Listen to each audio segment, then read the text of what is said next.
peuple que tu as voulu prendre nos âmes, afin que nous soyons protégés chaque jour sur la face de la terre.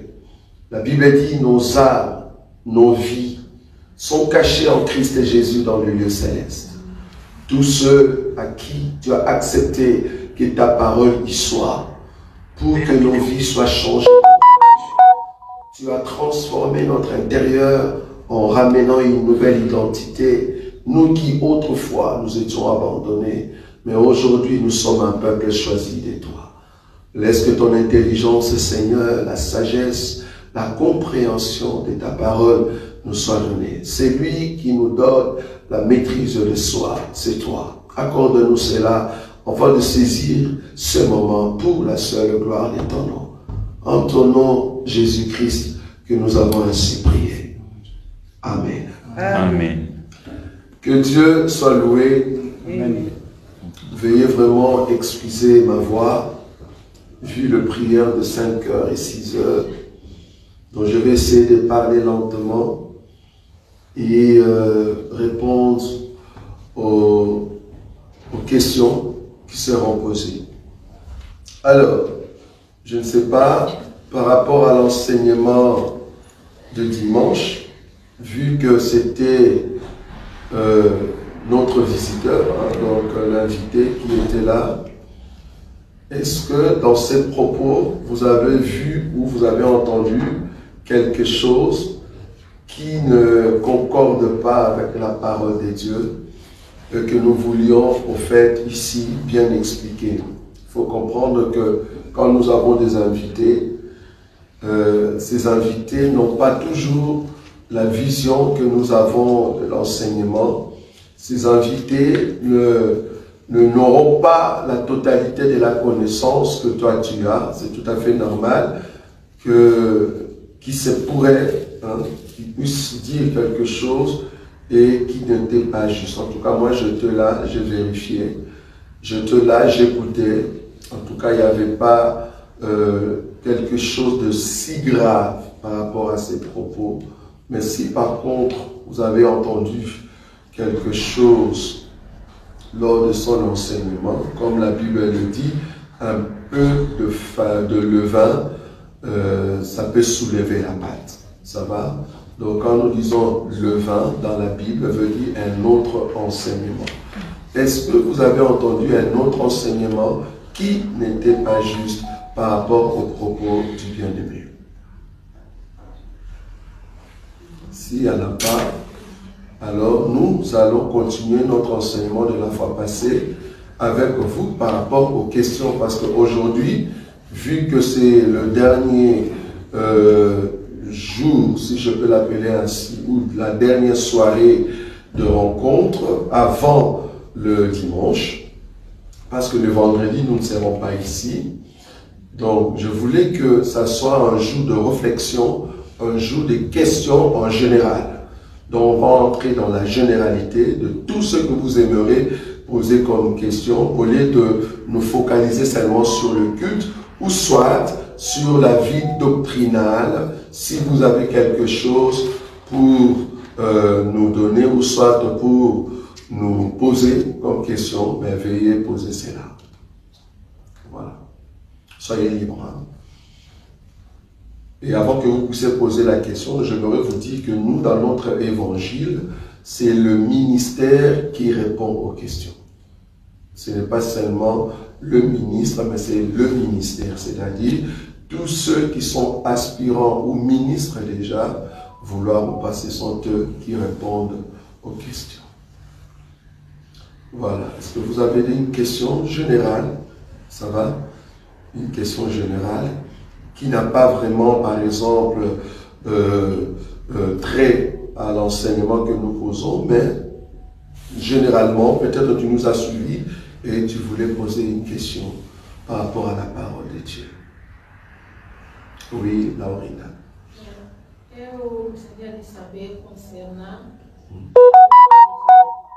voulais savoir concernant... Oui.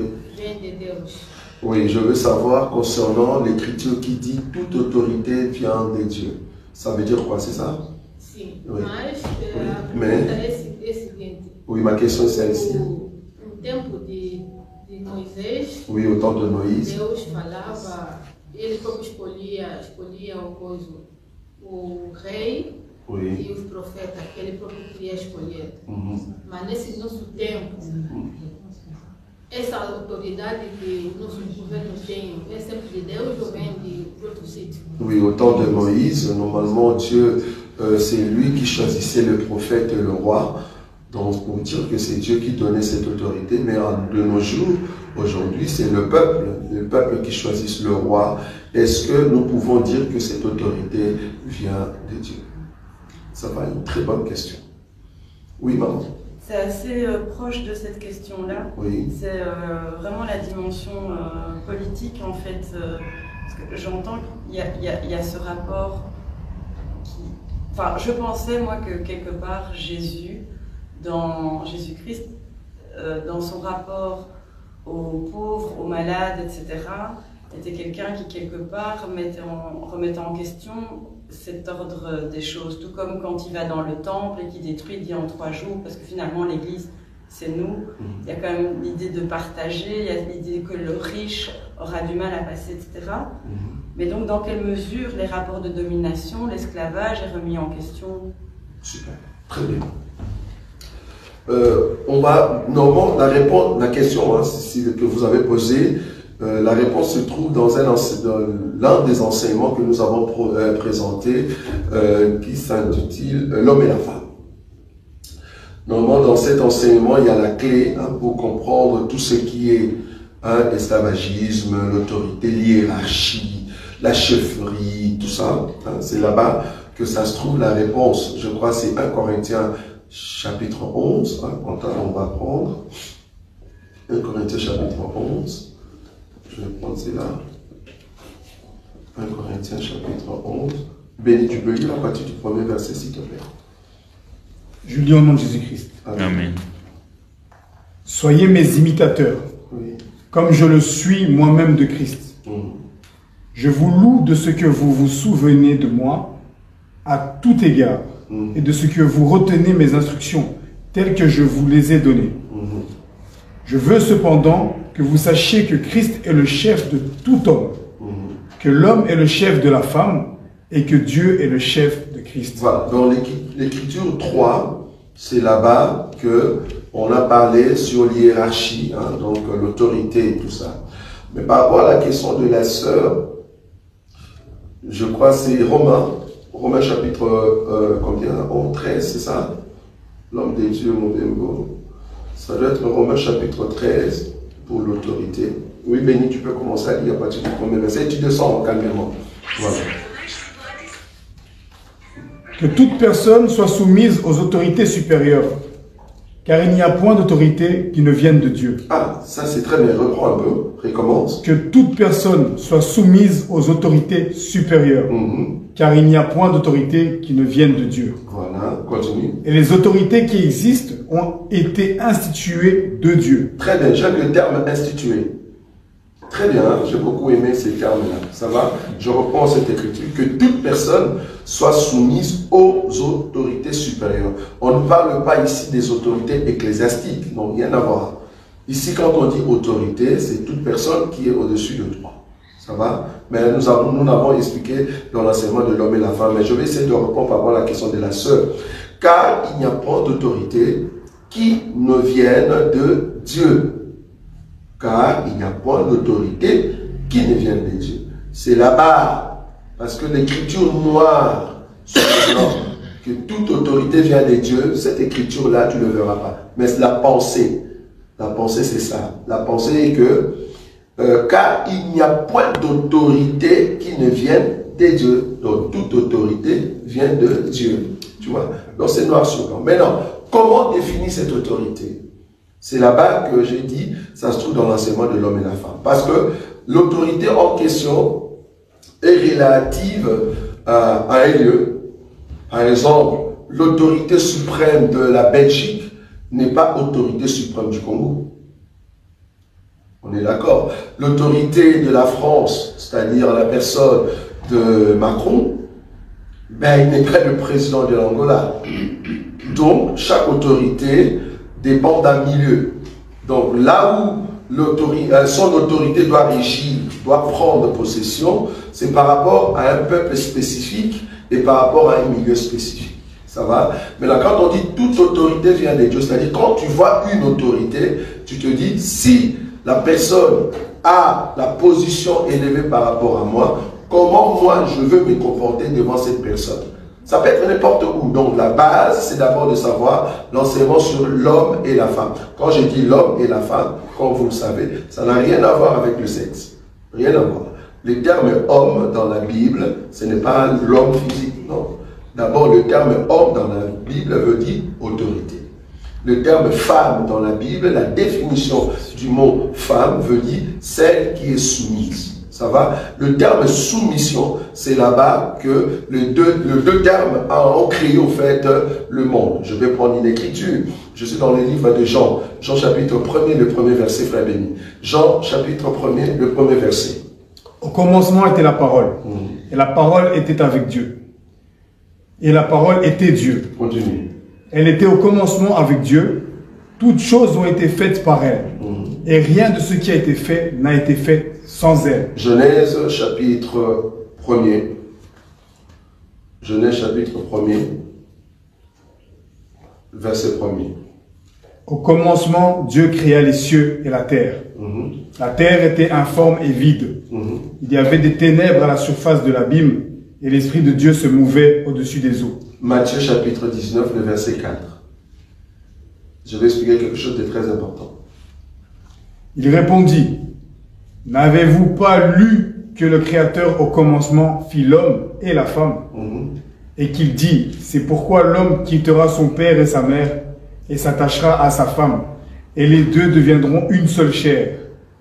Ainsi, ils ne sont plus deux, mais ils sont une seule chair. Voilà. Remarquez ici, on a présenté 3 sortes de commencements. C'est-à-dire, enfin, 3 sortes de commencements, mais qui relatent la même chose par rapport à l'autorité et la soumission. Jean nous dit qu'au commencement était la parole était avec Dieu et la parole était Dieu. Ça va? Mais Genèse, donc Moïse nous dit, au commencement, Dieu créa les cieux et la terre. Il n'a pas dit la terre et les cieux, mais il dit les cieux et la terre. Je vais l'expliquer. Et Jésus vient nous dire, dans Matthieu chapitre 19, le verset 4, n'avez-vous pas lu qu'au commencement, Dieu créa l'homme et la femme? Il n'a pas dit la femme et l'homme. Ça va? Voilà. Donc, allons par rapport à Genèse. Genèse, on reconnaît ici que le ciel, c'est le ciel qui bénit la terre. Comment? Comment est-ce que le ciel bénit la terre? Comment est-ce que le ciel, c'est lui l'homme, c'est-à-dire, il donne la sémence à la terre. Parce que la pluie qui descend n'est rien d'autre que la sémence que le ciel donne à la terre. Et la terre reçoit la sémence et il manifeste la sémence par des arbres et des animaux. Or, l'homme et la femme, c'est l'homme qui donne la sémence à la femme et la femme manifeste les enfants. Vous voyez ça? Donc, de la même manière que la terre va manifester les arbres et les animaux parce que c'est la pluie qui lui a donné la sémence, c'est de la même manière qu'une femme reçoit, au fait des ordres, reçoit la sémence de la part de l'homme pour qu'il puisse manifester de bonnes œuvres pour l'enfant. Alors, en ce qui concerne le 1 Jean, chapitre 1er, le verset 1er, là on voit qu'au commencement était la parole. En d'autres termes, au commencement était l'homme. Et la parole était avec Dieu. Or, l'homme était avec sa femme. Donc, la parole était avec Dieu. Donc, ici, nous voyons que Dieu n'a pas commencé comme étant Dieu. Pour que Dieu devienne Dieu, il était d'abord parole. Au départ, il était parole. Cette parole a commencé à créer. Il ne peut pas être Dieu s'il n'y a pas quelque chose qui peut l'adorer. Parce que le terme Dieu veut dire objet d'adoration, quelque chose qu'on adore. S'il n'y a pas des adorateurs, alors Dieu n'existe pas. Il faut qu'il y ait quelque chose qu'on adore. Donc il faut que les choses adorent ou louent. Rien que par sa présence, loue son créateur. Si la parole ne crée pas, alors la parole ne devient pas Dieu. Quand la parole a commencé à créer, alors que la parole est devenue Dieu. Donc, la parole c'est l'homme, mais cet homme devait être avec sa parole. Et ils sont un, ils ne sont pas deux, comme on a lu dans l'Écriture. Ils sont un. C'est juste une partie qui est soumission et l'autre partie est autorité. Maintenant, si nous pouvons le prendre par rapport à Ésaïe, je crois chapitre 55, oui c'est ça, Ésaïe chapitre 55, le verset 10, frère béni, remarquez pour comprendre un peu le secret qui est là par rapport à l'autorité. Comme la pluie et la neige descendent des cieux, ils n'y retournent pas, sans avoir arrosé, fécondé la terre et fait germer les plantes. J'aime beaucoup le terme féconder la terre. Vous avez vu ça? Donc la terre c'est comme une femme qu'on va féconder par quoi? Par la sémence qu'on appelle la pluie. Vous voyez ça? Or la pluie vient du ciel. Donc c'est le ciel qui va féconder la terre par la pluie. C'est l'homme qui va féconder la femme par la sémence. C'est la parole qui va donner au fait la capacité pour que Dieu devienne Dieu. Ça va? Or, si nous allons maintenant dans nos boulots, pour aller maintenant toucher à ta question, si nous allons dans nos boulots, ou soit dans nos pays, hein, ou soit la politique, ça va, il n'y a pas de politique sans autorité. Il faut qu'il y ait des autorités qui donnent des injonctions, qui donnent des sémences, qui donnent le mode de vie aux autres. Donc, il faut qu'il y ait quelqu'un qui est supérieur à l'autre pour qu'il y ait cette valeur-là, l'autorité et la soumission. Donc, du coup, l'autorité vient de Dieu et la soumission aussi. Ça vient de Dieu. Donc, partout où tu vas passer, que ce soit au boulot, au travail, il faut qu'il y ait un chef et il y a une personne qui est soumise à ce chef-là. Donc, du coup, toute autorité, oui, vient de Dieu. Parce que c'est Dieu qui a donné l'autorité pour qu'il y ait quelqu'un qui va le mettre en fait en pratique ou respecter ce que l'autorité va donner.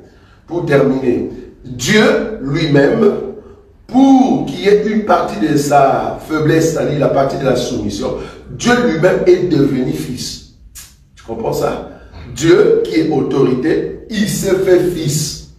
Vous voyez ça? Donc il est devenu corps, un fils, c'est-à-dire c'est lui qui est soumis à qui? À son papa.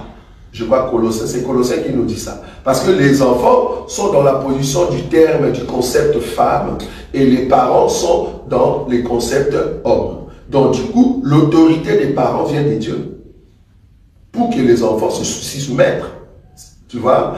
Donc du coup, pour que les enfants s'y soumettent, donc, il faut qu'il y ait une autorité. Ça va? Donc cette autorité vient de Dieu. Donc, il y a l'autorité et il y a la soumission. C'est parce que c'est Dieu qui a voulu qu'il y ait ainsi. Sinon, le monde, nous tous, nous serons des autorités, mais ça ne va pas. Oui. Mais si on est face à un dictateur sanguinaire, on a le droit de se révolter. Non? Là, ce n'est plus l'autorité. Si il fait un putsch, il y a coup d'État, que faisons-nous? Oui, on donc, accepte l'autorité. Là, maintenant, il a brisé ce qu'on appelle la loi des dieux. On est d'accord? Or, la loi des dieux, quand on dit toute autorité vient de Dieu, mais là, ce n'est plus l'autorité normale. Parce que ce n'est plus Dieu qui l'a établi par rapport à Romains chapitre 13. Là, ça devient une personne qui s'autoproclame étant quelqu'un et qui veut briser par force les autres. C'est-à-dire, pour créer cette ambiance de la tyrannie, de la peur, alors à tout prix, je vais commencer à massacrer. Ce n'est plus l'autorité. Là, maintenant, on craint. Là où il n'y a que Dieu qu'on peut craindre. Je ne peux pas craindre un homme. Donc si l'homme me force, ne pas le respecter, mais à le craindre. Parce qu'il y a une différence entre craindre une personne et respecter une personne. Je respecte mon président, mais du moins je peux lui dire la vérité. Je respecte mon mari, mais je peux lui dire la vérité. Je respecte mon chef, mais je peux lui dire ce que tu as fait là, c'est pas bon. Mais quand je crains, je n'ai rien à dire. Même les enfants, si les enfants craignent leurs parents, c'est pas bon. Il faut que les enfants respectent leurs parents. Ça va? Donc, or, un dictateur, on ne le respecte pas, on le craint. C'est ça la différence. Or, Dieu ne nous a pas, il ne nous a pas créés pour que nous puissions être comme de robots. Non, nous ne sommes pas de robots. C'est-à-dire, à tout prix, ce qu'il a placé, voilà, tu n'as pas de choix. Or, quelque part, tu vas voir que nous sommes créés, mais il y a quand même un choix, parce que la Bible dit, j'ai mis devant toi deux chemins, la vie et la mort. Maintenant, Dieu t'accorde, il dit, choisis la vie pour que tu sois prospère. Il te propose. Donc, Dieu n'est pas dictateur. Donc, tous ceux qui viennent en forme de dictature, pour qu'il y ait, par exemple, au temps de l'esclavagisme, là, ce n'est plus le respect. C'était au fait la dictature ou la position pour qu'on puisse installer son autorité. Il ne faut pas forcer son autorité. L'autorité ne se force pas. L'autorité, on le voit. Voilà, ça découle au fait. Et puis le terme autorité ne veut pas dire frapper, tuer les gens. Non, l'autorité veut dire prendre sa position de supérieur, de chef, mais pour aider l'autre. En réalité, le chef aide l'autre à monter comme lui un jour. Alors que dans la dictature, non. Dans la dictature, ceux qui sont soumis comme étant des esclaves, ce n'est pas pour monter un jour et devenir des dictateurs. Non. Mais dans la chefferie, la lignée de la chefferie et l'hiérarchie, or le chef t'enseigne pour que tu deviennes un jour aussi chef. C'est comme les parents. Les parents enseignent leurs enfants pour qu'un jour ils deviennent des parents aussi. Vous voyez? Comme l'homme et la femme. L'homme est dans sa maison. Il donne le principe de la maison. Il sait pour qu'un jour l'homme ne sera pas là. Mais toi, la femme, tu deviens l'homme de la maison. Parce que le mari n'est pas là. Donc du coup, la dictature ne vient pas de Dieu. Non. Parce que l'écriture qui brille, c'est là. Nous allons prendre Éphésiens. Remarquez, il y a deux termes ici que je vais prendre. Éphésiens, chapitre, je crois, 5, c'est ça? Éphésiens 5, commence à partir du verset 22. Éphésiens 5. Femmes, soyez soumises à vos maris, comme au Seigneur. Car le mari est le chef de la femme, comme Christ est le chef de l'Église, qui est son corps et dont il est le sauveur. Or, de même que l'Église est soumise à Christ, les femmes aussi doivent l'être à leur mari en toutes choses. Ici, l'Église est représentée comme étant une femme, Christ est représenté comme étant l'homme. Donc du coup, l'Église, c'est la soumission, Christ, c'est l'autorité. Mais remarquez maintenant, qu'est-ce qui régit les deux? Quelles sont les valeurs de celui qui est chef et de l'autre qui est au fait soumis? Remarquez les éléments qui vont faire leur union, leur force. Ce n'est pas la crainte. Remarquez, on y va. Marie, aimez vos femmes, voilà, comme Christ a aimé l'Église, oui, et s'est livré lui-même pour elle, 26. afin de la sanctifier par la parole, après l'avoir purifiée par le baptême d'eau, afin de faire paraître devant lui cette Église glorieuse, sans tache, ni ride, ni rien de semblable, mais sainte et irrépréhensible. Le verset 27, encore. Afin de paraître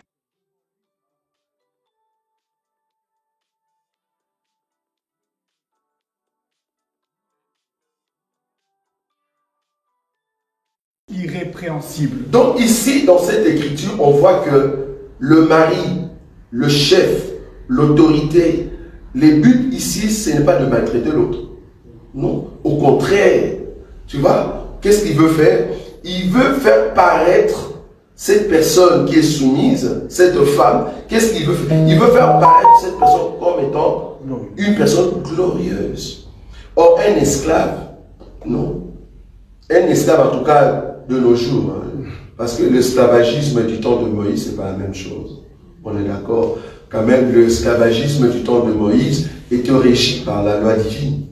Donc, c'est pas la même chose. Si seulement tous les dictateurs, tous les colons, vous pouvez respecter la loi qui était dans la Bible, ça allait être une autre chose. C'est-à-dire, tu es esclave, mais à un certain temps, vouloir ou pas, toi, au fait, le chef ou le maître de cet esclave, tu dois libérer l'esclave. Il n'y a pas eu cela. Il y a d'autres qui sont restés esclaves longtemps. On a vu ça même avec l'Égypte, quand l'Égypte a pris en otage, pas en otage, a pris en esclavagisme, au fait, le peuple juif. Ça va? Bon, c'était Dieu, je peux le dire ainsi. Pourquoi? Dieu l'avait déjà dit par Abraham, que ton peuple va rester 4 générations. Amen. Amen. C'est à la 4e génération qu'ils vont sortir. Aux 4 générations, c'est au-delà des 430 ans. Wow. Donc ce n'est pas génération comme aujourd'hui, 25 ans qui tue 25 ans. Rien à voir. Donc 4 générations, c'était 430 ans que les Juifs sont sortis de l'Égypte. Ça va? Est-ce que vous voyez ça? Donc du coup, toute autorité vient de Dieu. Oui, c'est juste. Parce qu'il n'y a pas d'autorité qui ne vienne pas de Dieu. C'est Dieu qui a instauré au fait le système, l'autorité et soumission. Ça va? Donc là où l'autorité n'est pas exercée, vouloir ou pas, il y a toujours des désordres. Là où il n'y a pas d'autorité, c'est-à-dire il n'y a pas de loi, il n'y a pas de principe, il n'y a pas de mode de vie. Tu vois? Là où il n'y a pas d'autorité, c'est-à-dire il n'y a pas un contrôle.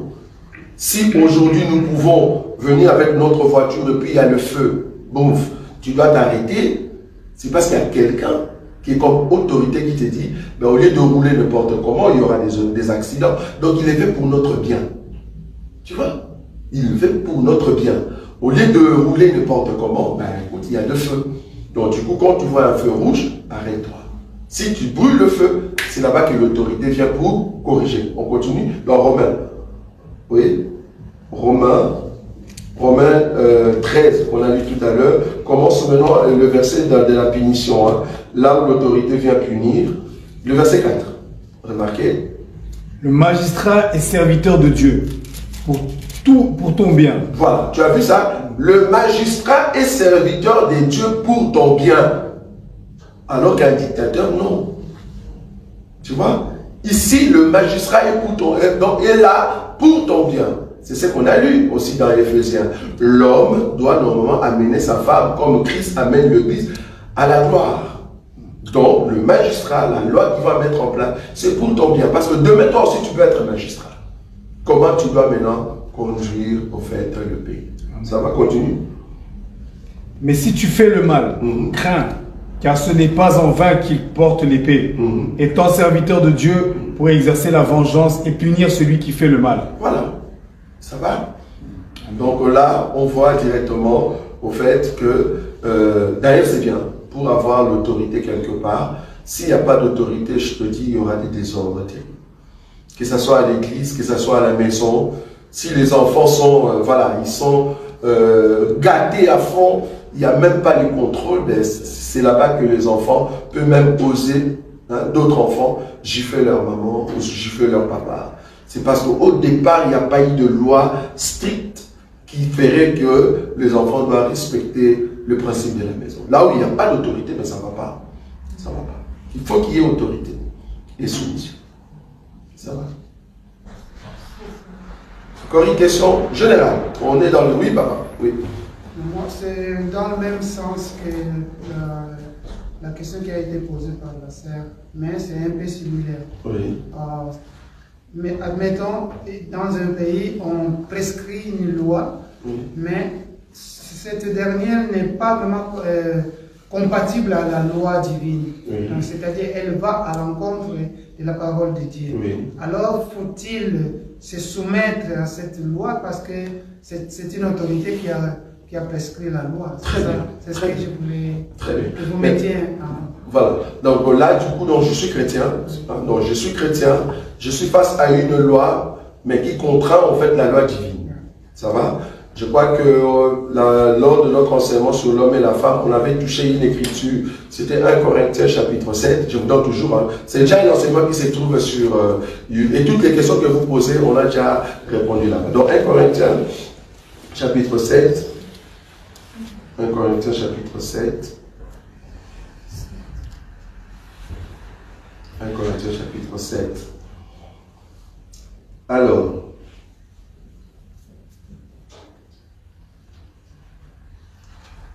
le verset 12, frère béni. Je lis au nom de Jésus-Christ. Amen. Aux autres, ce n'est pas le Seigneur, c'est moi qui dis. Si un frère a une femme non croyante et qu'elle ne consente à habiter avec lui, qu'il ne la répudie point. Et si une femme a un mari non croyant et qu'il consente à habiter avec elle, qu'il ne la répudie point son mari. Car le mari non croyant est sanctifié par la femme, et la femme non croyante est sanctifiée par le frère. Autrement, vos enfants seraient impurs, tandis que maintenant, ils sont saints. Merci. Ici, c'est dans le cadre du mariage. Nous sommes d'accord. Paul en tout cas le chapitre 7, là il parlait du mariage. Mais nous maintenant dans l'enseignement, vu que nous avons la révélation des Écritures, on a compris que l'homme non croyant, c'est tout homme qui ne croit pas en Dieu. C'est-à-dire l'homme ne respecte pas la loi divine. Mais cependant il reste homme. Il reste homme et il donne ses lois. Maintenant la question serait de savoir, si cet homme que j'ai épousé c'est un non-croyant, mais l'homme en question me dit, allons dans une boîte de nuit et là-bas, voilà, nous allons, voilà, nous régaler. Toi, par rapport à 1 Corinthiens qu'on vient de lire, les chapitres 11, l'hiérarchie, par rapport à l'hiérarchie, parce que je n'ai pas un tableau ici pour vous montrer en fait ce que je suis en train de dire, par rapport à l'hiérarchie, au-dessus de ton homme, il y a en fait le Christ. Parce qu'on a dit, Christ est le chef de tout homme. Ça va? Le fait que Christ est le chef de tout homme, si l'homme en question, c'est un homme croyant, il te donne de loi, parce que toi tu es juste en bas de cet homme, il te donne de loi qui ne respecte pas la loi de Christ, normalement tu es contraint de refuser. Tu es contraint de refuser. Qu'est-ce que je veux dire par là? J'ai un mari qui se drogue. On est d'accord? Qui se drogue. Et je me trouve dans un pays anti-drogue. Ok? Et le mari me dit, nous allons nous droguer, c'est-à-dire nous allons fumer de la drogue. Or, le pays me dit, tu ne peux pas fumer ou soit te droguer. Je respecte la loi étatique. Vous voyez? Parce que je suis chrétien. Je respecte la loi étatique, je lui dis non, je ne le ferai pas. Bien que j'ai brisé son autorité. J'ai brisé son autorité parce qu'il voulait à tout prix que je puisse me droguer. Mais au-dessus de lui, il y a l'État. Or, l'État a dit non. Or, l'État, quand il dit non, le nom de l'État va de pair avec le nom de Dieu. Vu que je suis chrétien, ben, je dis non, je ne le fais pas. Donc, s'il y a une loi qui contraint l'autorité de Dieu, la loi de Dieu, ben, je ne le fais pas. Je suis désolé, je ne le fais pas. Je peux aller plus loin, je peux aller plus loin. Par exemple, le mariage aujourd'hui. L'État a instauré le mariage que la Bible trouve illicite. Vous voyez? Dans la Bible, nous avons le mariage que la Bible interdit. Mais nous sommes dans des pays où la loi nous dit, ces mariages-là, voilà, tu peux le faire. Imagine, moi je suis là comme étant pasteur et il y a une loi qui tombe, qui dit, toute église, tout lieu de culte, vous avez le droit de célébrer le mariage illicite par rapport à la Bible. Qu'est-ce que moi, pasteur, je dois faire? Je respecte les hommes, l'État, ou je respecte Dieu? Je serai obligé de respecter Dieu. Mais comprenez que si je respecte Dieu, ben, ils vont fermer l'enceinte. Vouloir ou pas. Mais je préfère encore ça, si c'est moi je respecte Dieu. Vous voyez ça? Vouloir ou pas, je dois respecter Dieu. Donc, quand il y a une loi qui ne respecte pas la parole de Dieu, ben, je ne le mets pas en pratique. Ça va. Voilà. Mais si la loi va de pair avec la loi de Dieu, il faut le mettre en pratique, même si ton nom disait autrement. C'est la même chose avec la famille. Mariage coutumier chez nous en Afrique. Il y a le mariage coutumier, comme vous le savez, c'est les parents qui demandent. Mais s'ils demandent quelque chose qui va à l'encontre de la parole de Dieu, ben je ne le fais pas.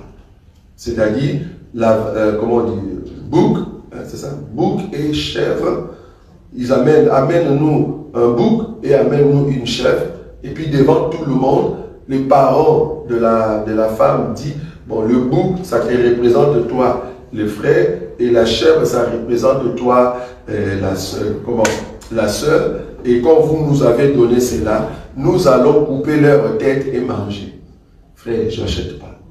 Tu ne vas pas me couper comme ça. Pourquoi tu vas couper mon cou? Tu me représentes déjà par un bouc, et puis tu veux me couper devant tout le monde. C'est toi-même qui l'as dit. Donc je ne vais pas acheter, je suis désolé, mais je n'achète pas. Donc je te donne pas cela. Ça va? Là, il faut aller à l'encontre. Oui. Non, j'aimerais seulement compléter le docteur par rapport à la question de notre bien-aimé. Oui, allez-y. Aujourd'hui, alors nous parlons là, si les réseaux sociaux, il y a des vidéos qui circulent par rapport au pape. Vous avez suivi ça? Oui. Voilà. Mais il y a des prêtres catholiques qui se sont levés. Ils ont dit non au pape. Alors que le pape, c'est l'homme, autorité. Voilà. Vous voyez un peu? Les prêtres eux-mêmes, ils se sont levés contre le pape. Ils ont dit que non, ça c'est vraiment contre la Bible. C'est par rapport à la question des dons bien-aimés. J'ai vu ça, et voilà, ça coïncide bien. Voilà. Donc il y a des prêtres qui ont dit non au pape par rapport au mariage qu'il est en train d'instituer là des homosexuels. Un peu dans le même ordre d'idée, si l'autorité, le parent est païen, dois-je le respecter? Super, très bien, très bien. Très bonne question. Si l'enfant, a fortiori, a un fils, là c'est une deuxième, un fils, est-ce que moi en tant que chrétienne, je peux lui enseigner? Et le fils, c'est-à-dire de ton petit enfant, tu veux dire? Ben, et s'il est plus grand? Ah, ok. Bon, je vais aller d'abord par rapport à la première. J'ai beaucoup aimé la question parce que ici c'est trop sensible. Heureusement que nos enfants ne sont pas là. Si les parents ne sont pas chrétiens, alors que l'enfant a reçu le Seigneur, il est venu au Seigneur et il connaît les choses de Dieu. Normalement, si les parents lui disent quelque chose qui est à l'encontre, il n'a qu'à refuser. Je suis désolé, mais il doit refuser. S'il connaît bien la parole de Dieu. Je vais donner un exemple. Dans des milieux africains, il y a des parents qui ont des pensées ancestrales. Ça va? C'est-à-dire, quand tu es né, on te donne une sorte des amulettes que tu vas mettre et ils appellent ça protection. Et il y a d'autres, même si tu es grand, et la maman viendra, ou le papa, il viendra, il met en fait, il mange quelque chose dans la bouche et il boit du vin et puis il te crache dessus pour dire que tu vas trouver du travail.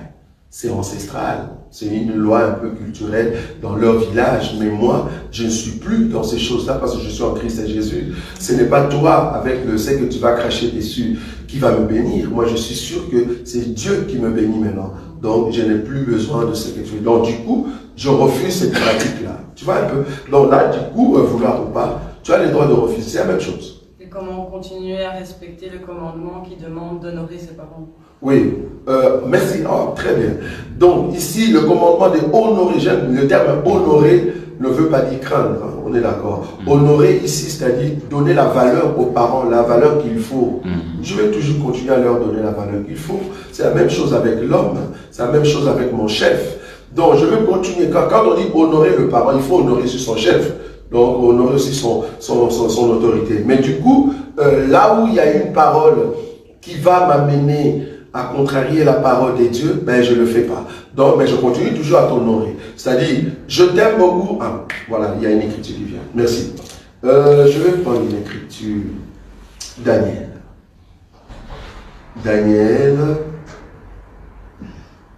Daniel, chapitre combien, l'homme de Dieu, Roger? Là où Shadrach, Meshach et Abednego. Les statues. Oui, la statue, oui. Très bien, on peut prendre cette écriture-là. Donc, remarquez ici,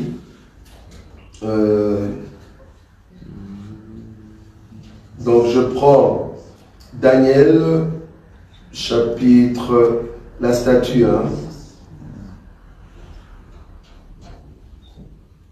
Voilà, Daniel chapitre 3, le verset 16, frère béni. Shadrach, Meshach et Abednego répliquèrent au roi Nebuchadnezzar. Nous n'avons pas besoin de te répondre là-dessus. Voici, notre Dieu que nous servons peut nous délivrer de la fournaise ardente et nous délivrera de ta main, ô roi. Sinon sache, ô roi, que nous ne servirons pas tes dieux et que nous n'adorerons pas la statue d'or que tu as élevée. Remarquez, ici, ils étaient au fait soumis au roi de Babylone. Mais au-dessus de ce roi-là, ils croyaient à l'Éternel. Maintenant, qu'est-ce que le roi dit? Le roi dit, ben écoute, vous devez vous prosterner devant la statue. Il dit non, non. Nous, le principe qu'on a de notre Dieu, la loi que nous avons, nous ne pouvons pas adorer un autre Dieu. En tout cas, nous t'aimons tellement, nous te respectons, mais pour la statue, non, nous n'allons pas le faire. C'est le langage qu'on peut tenir devant ses parents ou soit devant son chef. Tu me dis de faire quelque chose, je t'honore, je te respecte au roi, mais cependant, ce que tu me dis, ça va à l'encontre de ma conviction, ça va à l'encontre de ma foi chrétienne. Donc je ne saurais pas le faire. Amen. Ça va? Oui, Emmanuel. Oui, docteur. Oui. Je vous ai suivi, vous avez dit que par rapport à Dieu, nous devons le respecter. Mais je vois comme si ce n'est pas... Par rapport à Dieu? Oui, oui, vous avez dit que Jésus. Dieu, on doit le respecter. J'ai dit ça. Non. Bon, vous êtes là. J'ai dit craindre ou respecter. Craindre. Dieu, il faut le craindre. Mais l'homme, il faut le respecter. L'homme, il faut le respecter, mais il ne faut pas le craindre. Je respecte Dieu, je dois craindre aussi Dieu. Mais l'homme, je ne peux pas le craindre, je dois seulement le respecter. Oui, continue. C'était ça la question. Moi, je voulais... Ah, ok. Non, Dieu, en tout cas, c'est les deux. Ça va? Je crains et je le respecte. Il y a déjà les Écritures dans la Bible. Mais par contre, l'homme, je ne peux pas le craindre. Tu es comme moi. Mais tu vas remarquer que les dictateurs, ah oui, je vois là où tu es. Les dictateurs, par contre, imposent à ce qu'on puisse le craindre et non pas le respecter. Lui, il force, il impose son autorité. Et là, ce n'est plus le respect, ça devient la crainte.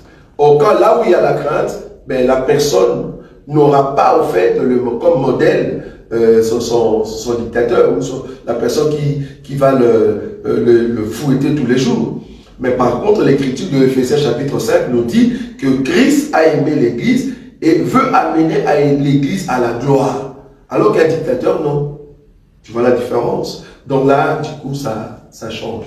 L'homme, on ne peut pas le craindre, mais plutôt le respecter. Yeah. Outra questão é a seguinte: nas cultura africana, que os parentes. Oui, il y a encore une autre question que je voulais poser dans la culture africaine. Que o marido vai para casar a filha numa família. O pai diz que sim, pode casar a filha, mas antes de levar a filha, o pai tem que conhecer a filha. Depois o marido vai lhe casar. Oui, il y a d'autres cultures, par exemple, on te dit, tu vas épouser ma fille, ou soit tu peux aller épouser ma fille, mais il y a le père, par exemple, dans d'autres cultures qui te dit, avant d'épouser ma fille, tu peux le connaître. Non, o pai. Ah, le papa? No dia do casamento. Oui, le papa dit, dit. Antes de levar a mulher, o pai tem que ainda conhecer a filha. Oui, donc le papa dit, par exemple, avant de prendre la femme ou la fille, il faut d'abord le connaître, c'est-à-dire relation sexuelle, pour voir si elle est vierge. Dans ce cas-là ou pas? Ah, donc c'est une culture, donc il faut d'abord connaître la fille. Je crois que si on est chrétien, comme je le dis, je viens épouser une femme, ma femme, mais je viens avec mes parents, et que c'est le papa de la fille qui doit dire ça. Et que le papa de la fille me dit, avant que tu me donnes la dot, tu dois d'abord connaître la femme. S'il y a des cultures comme ça, moi je dirais, étant enfant de Dieu, je ne le ferai pas. Remarquez, je vais bien souligner. Je ne le ferai pas. Pourquoi? D'abord, tu n'es pas mon autorité. Mon autorité, c'est mon papa. Ça va? Tu es l'autorité de ma femme. Ça, c'est un. Tu es l'autorité de ma femme. Donc, si toi, une autre autorité, tu viens dans mon milieu, parce que je dis ici l'autorité, c'est par rapport à un milieu, ça va? Donc, tu es l'autorité de ma femme, tu ne peux pas me donner des injonctions pour aller connaître ta fille. Ça, c'est un. Non, é assim. O pai próprio, e meu papai, a mãe, oui. Dans leur culture.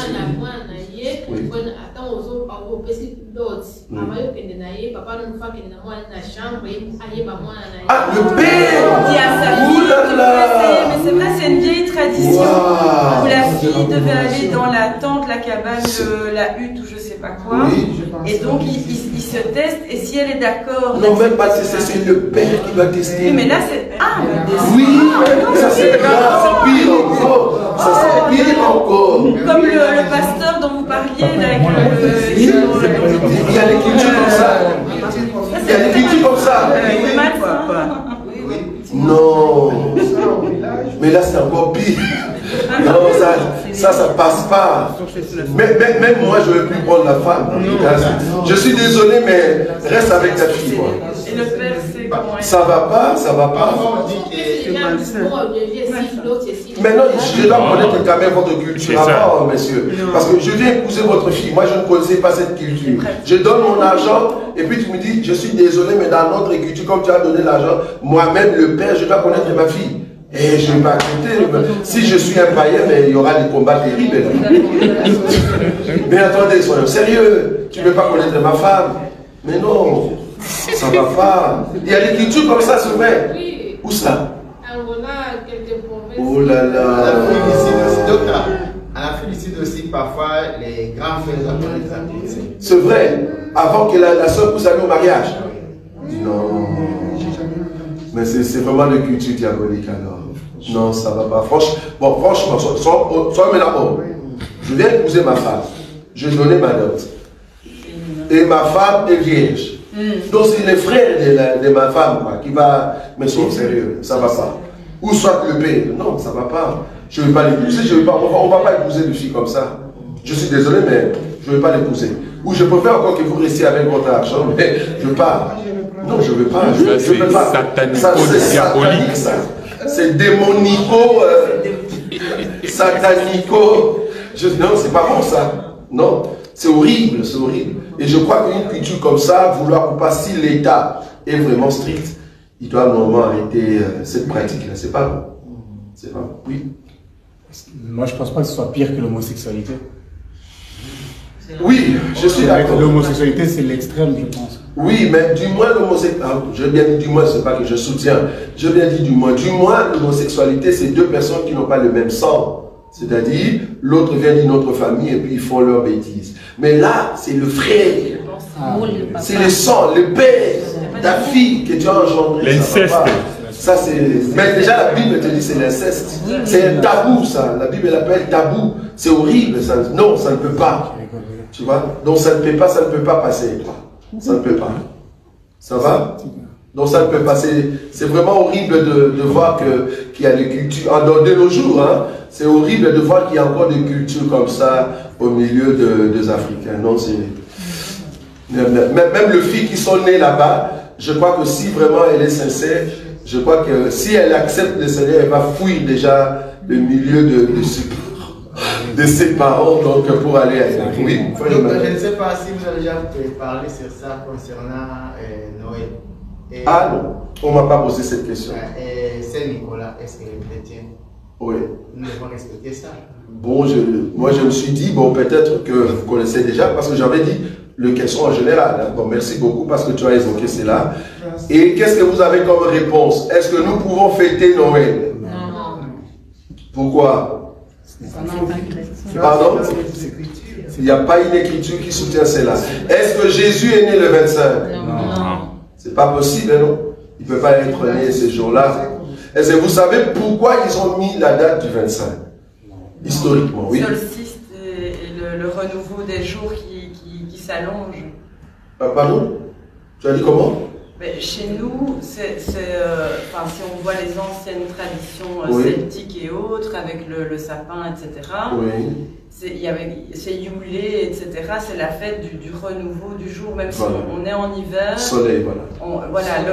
Le soleil, l'augmentation du temps de... Normalement, ils célébraient les dieux soleil, c'est-à-dire le renouvellement d'un jour, le renouvellement, l'apparition en fait du soleil. Donc Jésus n'était pas né ce jour-là, c'est vraiment créé, hein, créé par les hommes. Donc nous ne pouvons pas fêter Noël. Le Père Noël, c'est vraiment, mais même pas la mythologie, c'est vraiment une création, voilà, infantile, si on peut l'appeler ainsi. Donc tous les cadeaux que vous achetez, c'est vraiment comme de la comédie, mais on le fait pas. Nous, par contre, ce jour-là, nous pouvons profiter, pourquoi pas, se retrouver en famille, voilà, manger ensemble, comme étant un jour férié. Mais célébrer Noël, c'est-à-dire mettre des habits rouges, là, tu vois, avec des bonnets, nous tous, la famille, et puis allez, on prend le téléphone, on commence à souhaiter joyeux Noël, ben nous l'avons toujours prêché ici, que Noël n'est pas pour nous. Oui. Non, c'est toujours un commentaire dans ce sens-là. Oui. Donc c'est vraiment un mensonge flagrant oui. que les parents trompent leurs enfants. Oui. Ils disent que Père Noël est passé la nuit, il a déposé les cadeaux. Oui. Alors que ce n'est pas ça. Voilà. Donc mentir... C'est vraiment un cadeau de mensonge, si on peut l'appeler ainsi, alors que le Père Noël n'est pas passé. Plus grave encore, tu vas montrer l'enfant, le cheminée, pour dire que voilà, donc ils sont passés par là pour faire entrer des cadeaux. Tout ça, tu crées un mensonge là-dessus. Ça va? Mais concrètement malgré tout, parce qu'il y a quand même une dimension aussi culturelle, etc. Hein, oui. Je veux dire, des moments où vous avez par exemple un petit enfant de 3-4 ans qui est en maternelle, oui. Dont tous ses petits copains à l'école, ben, ils croient même, et je veux dire, on ne doit peut-être pas encourager à lui en parler trop. Enfin, il fait comme les habitudes de la maison, mais on va pas l'empêcher de colorier des Pères Noël ou de... Vous comprenez? Bah, il le fait déjà à l'école, donc vouloir ou pas, il le fait à l'école, mais du moins, toi étant parent, tu dois dire quand même la vérité à ton enfant. Donc, bien qu'il croit, c'est là parce qu'on a toujours dit, il y a 3 institutions là où l'enfant reçoit l'éducation, à la maison, à l'école et à l'église. Ça veut dire, si nous, ici à l'église, nous prêchons que le Père Noël n'existait pas, en tout cas, les enfants vont s'adapter, mais on peut toujours donner des cadeaux. C'est-à-dire, à mon enfant, je lui fais un cadeau le même jour. Pour ne pas dire que c'était le Père Noël, ben, le Père Noël, c'est moi ton papa. C'est-à-dire, je te fais ce cadeau aujourd'hui. Il y a même quelqu'un que j'ai aimé, qui a mis un truc sur Facebook. Il a dit, ben, je cherche le Père Noël dans la Bible. J'ai compris que le Père Noël n'est rien d'autre que le propriétaire de la bergerie, là où Jésus était né. Donc, du coup, pour lui donner un cadeau spirituel éternel, Jésus lui a donné la grâce de sillonner tout le temps en rouge, parce que le sang, soi-disant, le sang de Marie, quand elle a accouché Jésus, c'était sur sa veste, et voilà, il s'est resté rouge tout le temps. Voilà, ce sont des choses qu'on sait vraiment inventer, une comédie, quoi. Donc, non, le Père Noël n'est pas dans la Bible. Ça, on le sait, mais c'est vraiment comme Sarah a dit, c'est culturel. Ça va? Ils ont créé un truc culturel et voilà, et ça devient quelque chose de vrai pour les enfants, mais les parents savent que ça n'existait pas. Oui. Nous avons une question en ligne de Gloire Batika David. Oui. Il demande, je lis comme c'est écrit, si le père dit de donner la dot après la consommation du mariage, oui. Est-ce selon les Écritures? C'est comme ça qu'il a écrit. Donner la dot après la consommation du mariage, oui. C'est-à-dire selon les Écritures. Donc si je comprends, on parle de la fille. Est-ce que moi je connais de la fille avant? Oui. Je pense qu'il veut demander est-ce qu'il donne après ou avant. Avant de connaître sa femme. C'est comme ça que la voilà. question est. Je crois qu'il y a une fois, nous avons martelé par rapport aux Écritures que dans la loi juive, une femme qui est vierge, si tu viens donner la dot de la virginité, j'appelle ça comme ça, si tu viens donner la dot pour une femme qui est vierge, vouloir ou pas, les parents doivent attester que leur fille est vierge. C'est-à-dire, ils vont entrer comme la sœur Sarah a dit tout à l'heure, ils vont entrer dans une sorte de maison, hein, hutte, tout ça, et le garçon va connaître au fait la fille qui est vierge, et le signe du sang doit attester que la fille est vierge. Ça va? Et dès qu'ils vont terminer leur relation, on amène le drap avec le signe du sang. Je crois le frère, l'homme de Dieu Roger va trouver l'écriture. On amène le signe du sang cacheté sur le drap pour attester que voilà, la fille était bel et bien vierge. Et les parents vont garder ces témoignages que notre fille, nous l'avions donné comme étant une vierge. Là, bibliquement parlant, c'est prouvé avant qu'il y ait consommation de la dot. Mais pour une femme qui n'est pas vierge, nous ne voyons pas une écriture. Je ne sais pas si vous savez combien de sortes de femmes ça se trouve dans la Bible ou dans la création. Nous avons combien de sortes de femmes? 4. Nous avons 4 sortes de femmes. La première femme, c'est au fait une femme vierge. Une femme vierge, c'est une femme qui n'est pas en tout cas connue d'homme. Donc c'est une femme qu'on n'a pas touchée. La deuxième, c'est une femme mariée, c'est-à-dire tu étais vierge et tu te mariais à un homme. Et la troisième, c'est une femme veuve. Une femme veuve, c'est qui? Tu étais vierge, tu te mariais et le mari vient à mourir, tu restes veuve. Et la troisième, c'est la femme prostituée. Prostitution veut dire, tu étais vierge, tu n'es pas marié, mais tu as déjà connu d'homme. Dans la Bible, on appelle ça la femme prostituée. Bibliquement parlant. Oui, Frédéric. Le verset, c'est Exode 12, 13. Ah, oui, tu peux lire. Le sang vous servira de signe sur les maisons où vous serez je verrai le sang et je passerai par-dessus vous. Amen. Non, c'est pas ça. Rien à voir. Exode 22, 16. Rien à voir. Si un homme séduit une vierge qui n'est pas fiancée et qu'il couche avec elle, il paiera sa dot et la prendra pour femme. Voilà. Si le père refuse de la lui accorder, il paiera en argent la valeur de la dot des vierges. Voilà.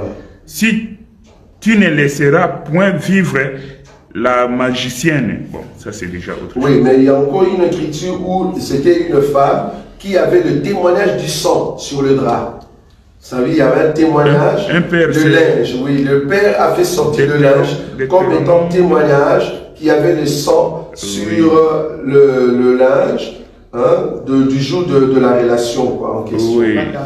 Comment? C'est Deutéronome 22, oui, allez-y. à partir du verset 13. Oui, vas-y. Si un homme qui a pris une femme est allé vers elle, éprouve ensuite de l'aversion pour sa personne, Oui, c'est ça, oui, continue. s'il lui impute des choses criminelles et porte atteinte à sa réputation en disant « J'ai pris cette femme, je me suis approché d'elle et je ne l'ai pas trouvée vierge. Voilà. » Alors le père et la mère de la jeune femme prendront les signes de sa virginité et les produiront devant les anciens de la ville à la porte.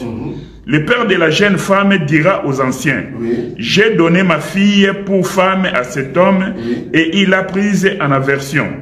Et il lui impute des choses criminelles en disant, je n'ai pas trouvé ta fille vierge.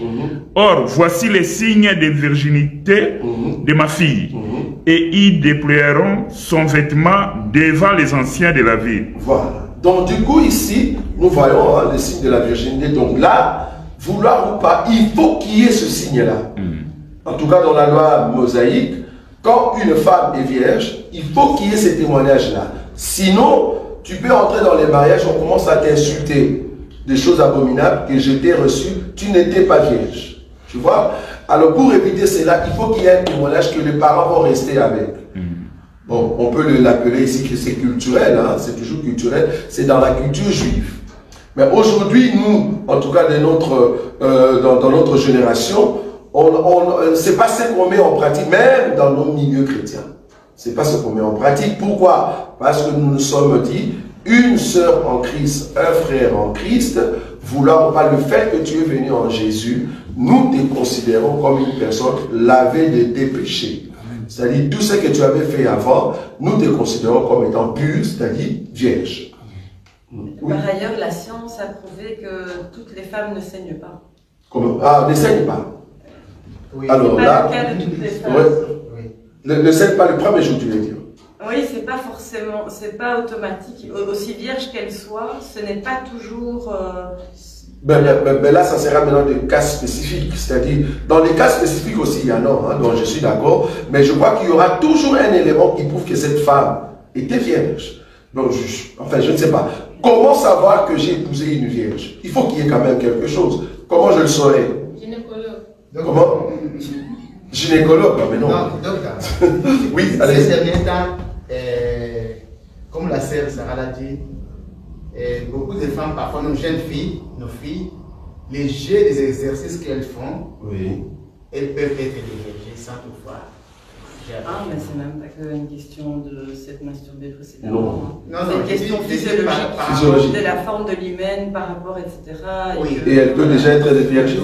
Non, ou avoir quelque chose, enfin, une membrane un peu trop élastique, ou je sais pas très bien, qui se brise pas forcément, qui ne saigne pas forcément. Bon, tu ne vas pas saigner. Ça c'est vrai, oui. Bon, ça, on est vraiment dans notre génération, c'est comme je le dis.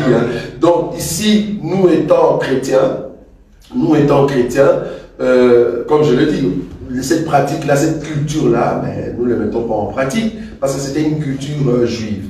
Mais supposons que les parents veulent à tout prix donner la valeur à leur fille ou dire que notre fille est vraiment vierge et que tu peux tester avant que tu puisses prendre notre fille. Mais tu as les droits. Tu as les droits. Là, ce n'est pas de l'impudicité parce que tu veux tester que notre fille, en fait, est vierge. Et si elle n'est pas vierge, là, c'est les péchés. Mais non, mais les parents ne peuvent pas mentir. Tu vois, ils ne peuvent pas mentir.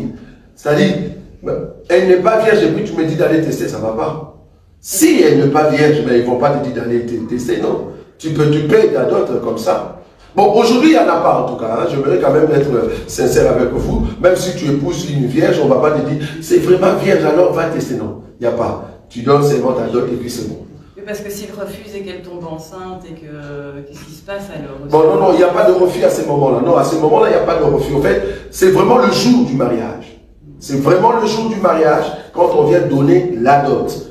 Alors que la dot que tu donnes, comme on vient de lire, c'est pour une femme vierge. Ok. Si c'est une femme vierge, dans d'autres cultures comme culture juive, à ce moment-là, nous sommes là, nous sommes venus pour la fête, on vous fait entrer. Tu vois?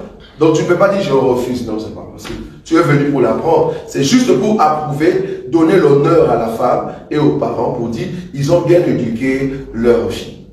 Ça va? Et c'est donc la femme n'est pas vierge, elle a accepté par soit elle avait honte des gens, elle a accepté. Elle a menti.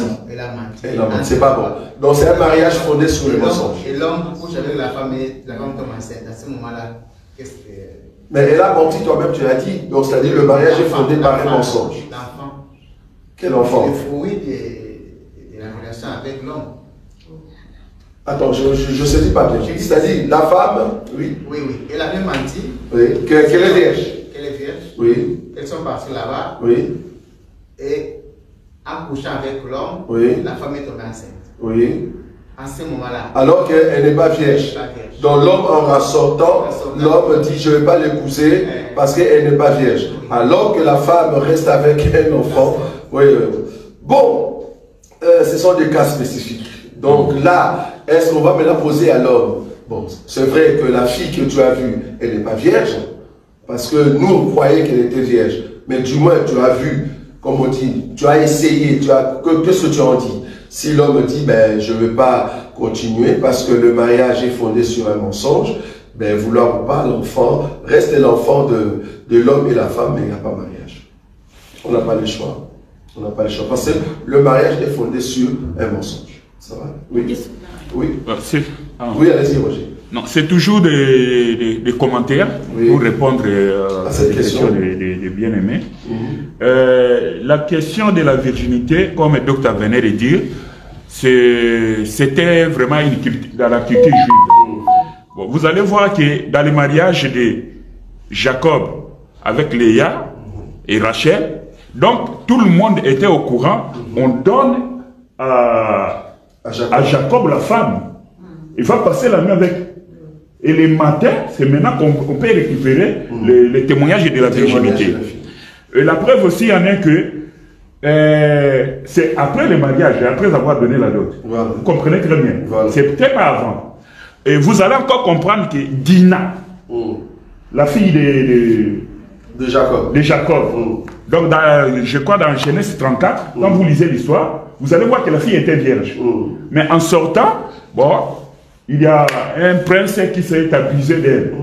Donc, la fille ne devait pas cacher sa virginité auprès des parents. Non. Les parents étaient bien informés que notre fille est vierge par elle-même. Voilà. Et c'est que non, je suis là, aucun homme ne m'a touché, donc je suis vierge.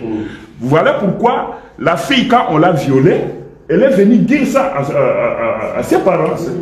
Et cela a généré ce que ça a généré. Pourquoi on a déshonoré une fille en Israël. Donc, c'est pour dire que quand on parle de la virginité, de la dot, et que les parents disent que non, est-ce qu'il faut connaître avant, tout ça, même dans la culture juive, ce n'était pas comme ça. Donc, on doit tout d'abord donner la dot, on marie la fille, et puis on vient connaître la fille et on garde les témoignages. Voilà.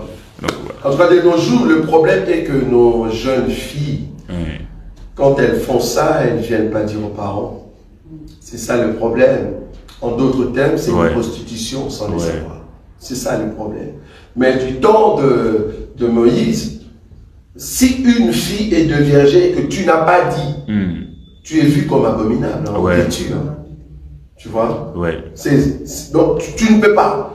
Dès qu'on te devierge, il faut aller le dire. Je crois même Tamar, la fille de David, tu vois, la fille de David, qui est couchée avec son frère. Voilà. Le frère a forcé sa sœur pour qu'ils puissent se coucher ensemble. Et la sœur a dit, mais ne me force pas, ne me force pas. Va voir le père, paye ta dot. Tu payes ta dot si tu veux me prendre au mariage. Je ne pense pas que le père va refuser. Vas-y, va payer ta dot. Comme les messieurs étaient poussés par de mauvais esprits, il a forcé. Et en forçant, la fille, parce que toutes les vierges en Israël, par culture, mettaient des habits qui correspondent pour dire que ça c'est une vierge. Ouais. Alors, comme elle n'était plus vierge, elle était obligée de déchirer cet habit-là. Donc, quand elle a déchiré cet habit, je suis déviergé par une personne. Donc, du coup, vouloir ou pas, c'est une honte. Donc, je suis encore chez mes parents, mais je ne suis pas marié. Voilà, on m'a déshonoré. Donc, c'était vraiment abominable. Et toute personne qui a commis cela, on l'a tué. C'est comme ça que le frère, on l'a tué par Absalom. Ça va? Donc, c'est qu'on a. Oui. Je propose un changement de registre total. Oui, vas-y. Donc, c'est plus dans notre rapport au monde. Oui. Quel peut être notre rapport aux autres sources de savoir, notre rapport à l'art, entre autres, dans l'idée de... Si on lit un roman, par exemple, hein, d'accord, un roman de quelqu'un qui imagine quelque chose, enfin n'importe... Enfin, évidemment, il y a ce qu'on apprend à l'école, et là, il n'y a pas beaucoup le choix, normalement, hein. Évolution y compris. Mais par ailleurs, en tant qu'adulte, en tant que... J'ai bien entendu que essayer d'éviter au maximum d'écouter de la musique du monde, etc. Mais par rapport à la science, la connaissance. Voilà, la connaissance en général. Non, c'est pas défendu. Parce que je crois qu'il y a même une écriture qui nous parle de... attends, je peux chercher cela. Ajouter à votre foi. Est-ce que vous voyez cela? On peut prendre ça. Je vais prendre une écriture. Hein. Si je peux le formuler autrement, oui. Dans notre bibliothèque, qu'est-ce qu'on pourrait avoir d'autre que la Bible? Merci. Donc, c'est ce que je veux. En fait, je vais donner une écriture. Est-ce qu'un enfant des dieux peut enrichir sa connaissance, tu vois, dans d'autres... Voilà. Donc, je crois que oui, c'est pas interdit. Je vais prendre cette écriture. Ajouter à votre foi. Est-ce que vous voyez cette écriture-là ou pas? La vertu, à la vertu, telle chose. Oui. Voilà. Je suis dans quelle écriture? Combien? 2 Pierre. 2 Pierre combien? 2 Pierre 1, 5. Oui, c'est ça. Donc 2 Pierre 1, 5. Tu peux commencer à partir du verset 4. Vas-y. Lesquels nous assurent de sa part les plus grandes et les plus précieuses promesses, afin que par elles vous deveniez participants de la nature divine, en fuyant la corruption qui existe dans le monde par la convoitise. À cause de cela même, faites tous vos efforts pour joindre à votre foi la vertu et Faites tous vos efforts pour joindre. Vous voyez ça? Ça, ce n'est plus le Saint-Esprit. C'est toi, homme, qui va faire cet effort-là. Est-ce que vous voyez ça? Mais quel effort? Pour joindre quoi? Donc, vous avez une foi. Cette foi ne peut pas rester seulement Bible. Cette foi, si ça reste seulement Bible, alors il n'y a pas d'effort que tu as ramené. Non. Il faut joindre à votre foi, tu amènes quelque chose. Voilà, qu'est-ce qu'il faut joindre? Faites tous vos efforts pour joindre à votre foi la vertu. Oui. À la vertu, la science. À la science, la tempérance. Oui. À la tempérance, la patience. À la patience, la piété. À la piété, l'amour fraternel. À l'amour fraternel, la charité. 8. Car si ces choses sont en vous, et ils sont avec abondance, elles ne vous laisseront point oisifs ni stériles pour la connaissance de notre Seigneur Jésus-Christ. 9. Mais celui en qui ces choses ne sont point est aveugle, il ne voit pas de loin, et il a mis en oubli la purification de ses anciens péchés. 10. C'est pourquoi, frères, appliquez-vous d'autant plus à affermir votre vocation et votre élection, car en faisant cela, vous ne broncherez jamais. Une personne qui a la connaissance, par exemple, je peux donner son nom, Paul. Remarquez que Paul est arrivé quelque part, je crois que ça se trouve dans le livre de Actes des Apôtres. Il a vu qu'à Athènes, il y avait deux dieux. C'est-à-dire, on a mis des dieux tellement qu'Athènes était douée dans tout ce qu'on appelle la mythologie. C'est-à-dire, ils apprenaient concernant les autres dieux. Ils ont mis des noms des dieux, tout ça, parce qu'ils étaient instruits dans cet enseignement-là, dans cette science-là. Mais, quelque part, ils ont mis pour un Dieu inconnu. Je ne sais pas si vous voyez cette écriture. Oui. Pour un Dieu inconnu. Mais partout, ils ont mis des noms. Zéus, Athéna. Là, ils ont mis des noms. Mais arrivé dans l'une des statues, ils ont mis pour un Dieu inconnu. Maintenant, Paul, quelqu'un qui a été à l'école, qui a appris, qui a rajouté à sa connaissance d'autres connaissances faut consolider sa foi, il commence par cet élément-là. Un Dieu inconnu. Il dit, les autres dieux, vous le connaissez, parce que ce sont des êtres, des créatures. Mais les dieux inconnus, c'est-à-dire vous ne les connaissez pas, c'est ces dieux-là que moi je viens vous prêcher. Amen. Et vous voyez comment il est entré. Amen. Voilà, c'est un homme intelligent. Donc, parce qu'il a appris, il commence d'abord par les dieux qui ont été en fait mentionnés à Athènes. Et là où il ne connaissait pas le nom, il dit les dieux que vous ne connaissez pas le nom, moi je connais son nom, il s'appelle Jésus. Parce que c'était un homme intelligent. Il faut comprendre que Paul était instruit dans l'école appelée Gamaliel. Gamaliel, c'était une grande école de l'époque du temps de Paul. Donc, ajouter de la connaissance, ajouter la connaissance en ce qui concerne la parole de Dieu, ce n'est pas un péché. Je peux aller plus loin. L'histoire de la Bible, de l'Église.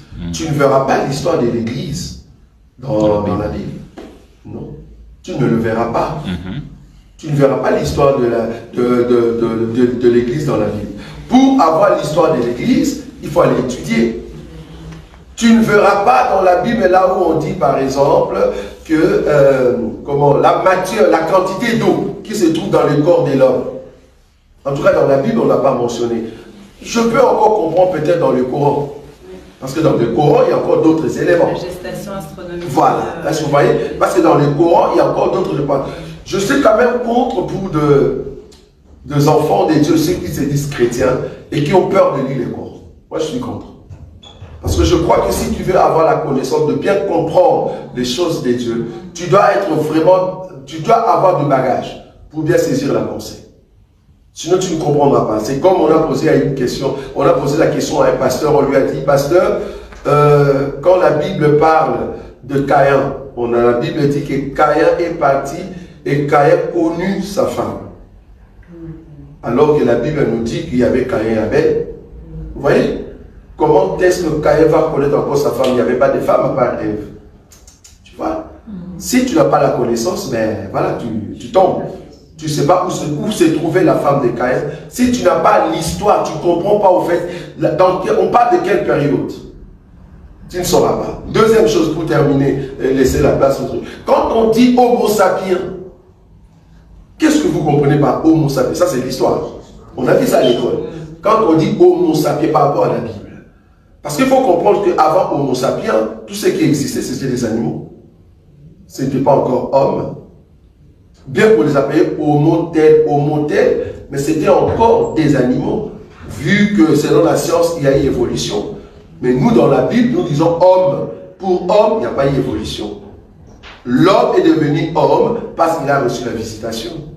Vous voyez là où je suis. Donc, du coup, je peux prendre la Bible et faire une corrélation. J'ai bien dit corrélation avec l'histoire ou soit la connaissance générale de ce qui existe.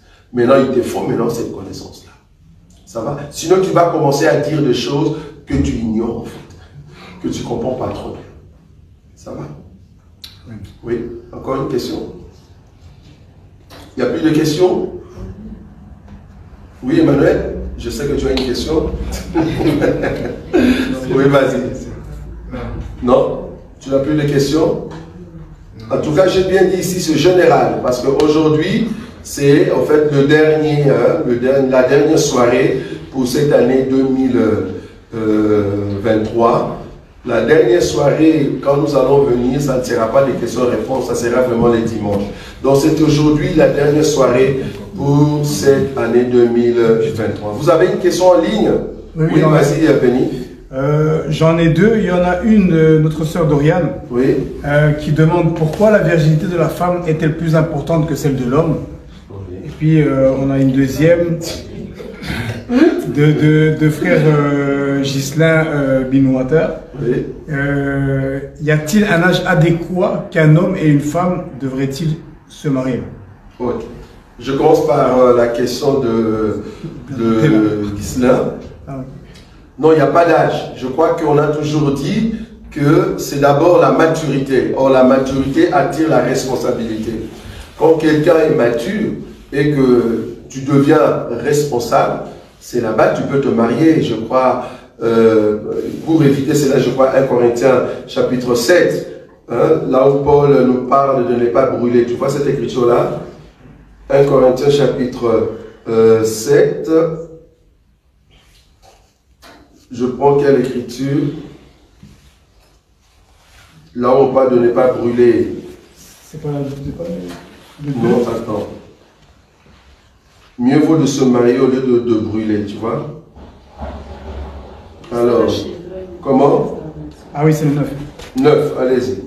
Mais s'il manque de contenance... Tu peux commencer au-dessus, le verset 8. À ceux qui ne sont pas mariés et aux veuves, je dis qu'il leur est bon de rester comme moi. Mais s'il manque de continence, qu'ils se marient, car il vaut mieux se marier que de brûler. Donc, il y a un problème aussi de continence. C'est-à-dire, ils ne savent pas se contenir.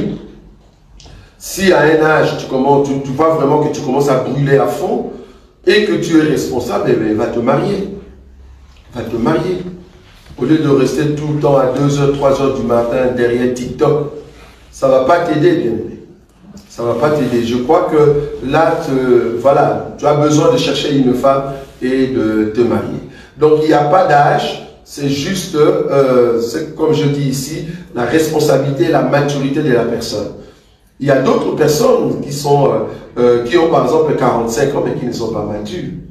J'ai rencontré des hommes à 35 ans mais qui se comportent encore comme un garçon de 9 ans. Ça ne va pas. Ça ne va pas. Donc, c'est vraiment la maturité et la responsabilité. Si tu te sens responsable et mature, tu peux te marier. Ça va? Maintenant, la première question, c'est par rapport à la virginité de l'homme. Pourquoi c'est si important la virginité de la femme, pas la virginité de l'homme? En tout cas, par rapport aux Écritures, ce que je peux donner, c'est ce qu'on a lu tout à l'heure, c'est Ésaïe chapitre 55, le verset 10. Je crois que c'est l'homme qui donne la sémence. Et c'est à la femme de recevoir la sémence, parce que la sémence donnée à la femme peut maintenant prendre de l'évolution dans le corps de la femme. Mais ce n'est pas l'homme qui reçoit la sémence. Donc, une femme qui est vierge, ben, donne l'honneur, ça donne l'honneur.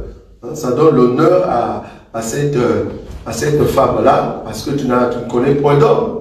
Ça va, c'est très important. Maintenant, la question serait de savoir, est-ce que l'homme au temps de Moïse, qui n'était pas vierge, est-ce que cet homme péchait? Par exemple. C'est-à-dire l'homme n'est pas vierge. C'est-à-dire l'homme connaît déjà d'autres femmes. Est-ce que cet homme-là péchait? Ben non. Pourquoi? Parce qu'au temps de Moïse, c'était autorisé d'avoir plusieurs femmes. Donc, moi étant homme, qui est en fait 4 femmes, ben, je connais déjà des femmes, mais je peux toujours prendre une femme toujours vierge. Ça va? Donc, pour l'homme, c'était différent. Mais de nos jours, ça change. De nos jours, un frère en Christ, qui est chastre, comme on dit, qui n'a point connu de femme, ben, il est mieux de rester comme Paul. Bon, j'aimerais quand même souligner, quand on dit rester comme Paul, mais on ne nous a pas dit si Paul était vierge. Il n'y a pas une écriture qui nous dit ça. Ça va? Très important. Oui? Oui, Roger? Ah oui. Il y a la question de notre bien-aimé Muriel, il a posé ça depuis longtemps. Myriel. Oui. Oui. Il dit pourquoi les hommes ne peuvent pas porter des boucles d'oreilles alors que les filles, oui. Ah, ok, mais je crois qu'on l'avait déjà signalé la fois passée. Oui. On a dit que les hommes, dans la Bible, nous on a que les Écritures. Dans la Bible, les hommes qui portent le boucle d'oreille veut dire esclaves d'eux, mais pas les femmes. Non, les femmes, c'était leur, comment on dit, beauté, c'était leur maquillage, leur élément de toilette. Mais un homme qui portait de boucles d'oreilles dans la Bible, cela voulait dire, je suis esclave d'eux. Ok? Remarquez même quand Dieu vient avec Aaron, dans la lignée d'Aaron, pour être sacrificateur, on doit mettre sur ton lobe le signe du sang. C'est ça l'anneau en fait. Je suis esclave des dieux. Tu vois, on met le signe du sang sur ton lobe pour dire que voilà, à partir d'aujourd'hui, je suis esclave pour Dieu. Ok. Maintenant, de nos jours, si un homme, parce qu'il faut donner la signification par rapport à la parole, si un homme nous dit que pourquoi les garçons, pourquoi moi je ne peux pas mettre le boucle d'oreille, on va te poser la question, pourquoi tu le mets? Tu es esclave de qui? Tu ne vas pas me dire que tu es esclave de Dieu, parce que ça c'était la loi. La loi c'était l'ombre de choses à venir. Je suis d'accord que nous tous ici, nous portons de boucles d'oreilles, mais spirituellement. Je ne sais pas si vous voyez ce que je veux dire. Amen. Spirituellement, nous sommes esclaves de Christ. Voilà, donc nous avons un signe qui fait de nous esclaves de Christ, c'est-à-dire nous respectons toute la parole, mais c'est spirituel, ce n'est pas physique. De la même manière, Israël portait physiquement le boucle d'oreille pour dire que nous sommes esclaves à Dieu. Nous aussi aujourd'hui, nous avons le boucle d'oreille, mais spirituel, pour marquer notre appartenance à Jésus. Ça va? Donc l'homme ne peut pas le mettre physiquement. Mais allez-y, vous vous doutez pour poser. Non, il y a une question ici en ligne. Oui, allez-y. Et Gloire Wachika, toujours, oui. et pose la question, il dit, et dans le Coran, ils disent que Issa n'est pas mort. Oui. Mais docteur, pouvez-vous nous approfondir, s'il vous plaît? Oui, merci beaucoup. Donc ici, quand j'ai dit que tu peux lire le Coran, je bien dit que tu es chrétien, il ne faut pas avoir peur de lire d'autres livres, parce que c'est par rapport à ces livres-là que tu connaîtras s'ils disent la vérité ou pas. Or, nous croyons que Issa est mort à la croix. Sinon, quel est alors l'avantage de notre salut? Parce que là, maintenant, la question serait de savoir si Issa n'est pas mort, alors il est où? Bon, s'ils disent qu'il est monté, mais quand est-ce qu'il est monté? Donc, vous allez voir qu'il y aura quand même des questions qui vont rester un peu ambiguës et on ne saura pas donner des réponses. En tout cas, moi, je lis le Coran.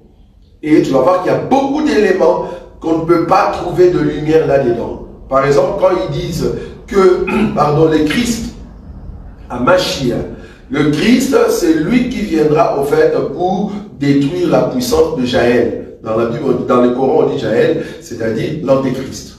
Mais pourquoi pas d'autres prophètes alors? Ça, c'est déjà un élément. Donc, ce que nous croyons par rapport à la Bible en ce qui concerne le christianisme, ce n'est pas la même chose, ce que le Coran dit.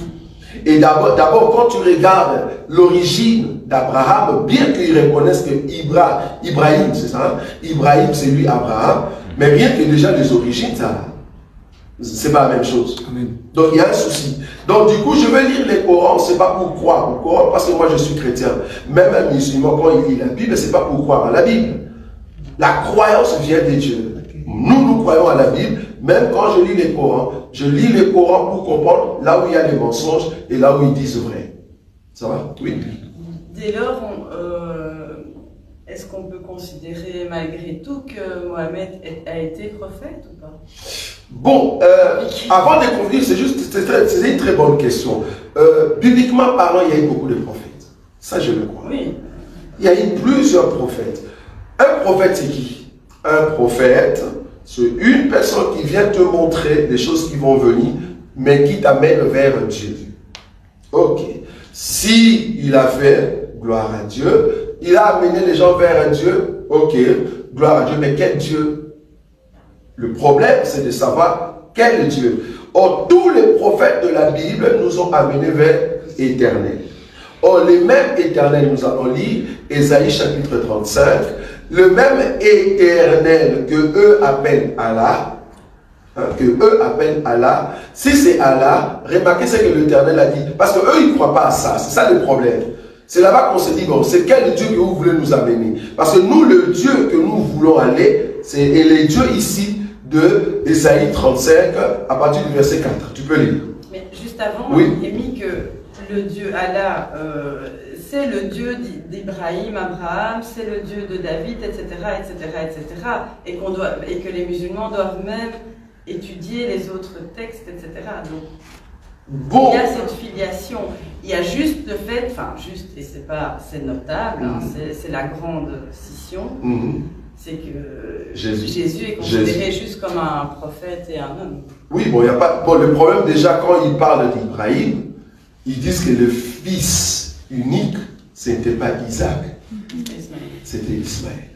Là déjà, on dit, ah messieurs, toi et moi déjà là-bas ça va pas, parce que nous croyons que le fils unique d'Abraham, c'était Isaac. Vous dites c'est Ismaël. Donc on a déjà un souci. Quand nous on parle d'Agar, ben, eux ils parlent d'Agar d'une autre manière. Donc ils disent c'est Agar qui était la femme au fait d'Ibrahim et que Sarah en réalité c'était en fait une femme qui n'avait pas vraiment de valeur. Et là il y a un peu c'est un peu louche. Et quand ils descendent maintenant pour parler de juifs en Égypte, c'est là-bas que ça change. On dit maintenant, la lignée d'Ismaël était où quand les Juifs étaient en Égypte? La lignée d'Ismaël. Or, bibliquement parlant, la lignée d'Ismaël, ben, ce sont des Égyptiens. C'est là-bas qu'il y a un souci, bibliquement parlant. Parce que Édom, je ne sais pas si tu vois les termes, Édom, qui est Ésaü, hein, dans d'autres termes, Édom est parti habiter auprès de Ismaël. Où? En Égypte. C'est ce que la Bible nous dit. Donc Ismaël, sa contrée, il est rentré dans la maison de sa maman. Oh, sa maman était quoi? Égyptienne. Voilà, Ismaël est rentré là-bas. Donc du coup, les Juifs qui sont venus les Juifs qui sont venus en Égypte pour résider, vouloir ou pas, mais ils ont trouvé la famille d'Ismaël là-bas, bibliquement parlant. Mais dans le Coran, c'est pas la même chose. Donc, il y a beaucoup d'histoires qui ne correspondent pas. Et depuis, du coup, maintenant, l'autre croit à son livre et les autres non. Non, c'était juste pour préciser que Dieu, il considère que c'est le Dieu des autres et que donc il se situe quand même en filiation des autres messages. Ah, ok, super. C'est juste cette petite précision. Oui, mais remarquez maintenant l'Éternel ici, comment est-ce qu'il est mentionné. Voilà, on peut lire. Je lis au nom de Jésus-Christ. Oui. Amen. À partir du premier verset, hein. Ésaïe 35, le premier verset, descend un peu pour comprendre comment est-ce que l'Éternel est devenu aujourd'hui sauveur. Le désert et le pays aride se réjouiront.